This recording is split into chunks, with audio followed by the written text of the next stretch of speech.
Sorry అన్న, నీకిచ్చిన మాట నిలబెట్టుకుందామని మ్యాక్సిమం ట్రై చేశాం. వాడోడు మధ్యలో దూరకున్నట్టు ఈ పాటికి సక్సెస్ అయ్యి ఉండేవాడు. వాడి వల్ల మిస్ అయిపోయింది.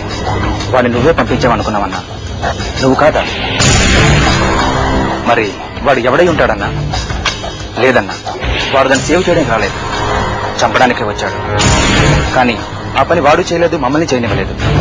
ఏం పర్లేదన్నా, అది వాళ్ళ అక్కతో హైదరాబాద్కే వెళ్ళింది. మేము అక్కడికి వెళ్ళి దాన్ని అంతు చూస్తాం. ఆ పని పూర్తి చేసుకుని నీకు ఫోన్ చేస్తానన్నా. ఉంటానన్నా. నువ్వు కూడా వాడిని అన్న పంపించలేదంట. చాలా కన్ఫ్యూజన్ గా ఉంది.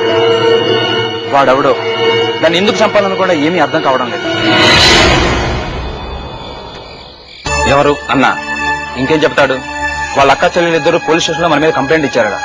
కాబట్టి కొంచెం జాగ్రత్తగా ఉండమన్నాడు. ఎలాగైనా 2-3 రోజుల్లో పని పూర్తి చేయమన్నాడు.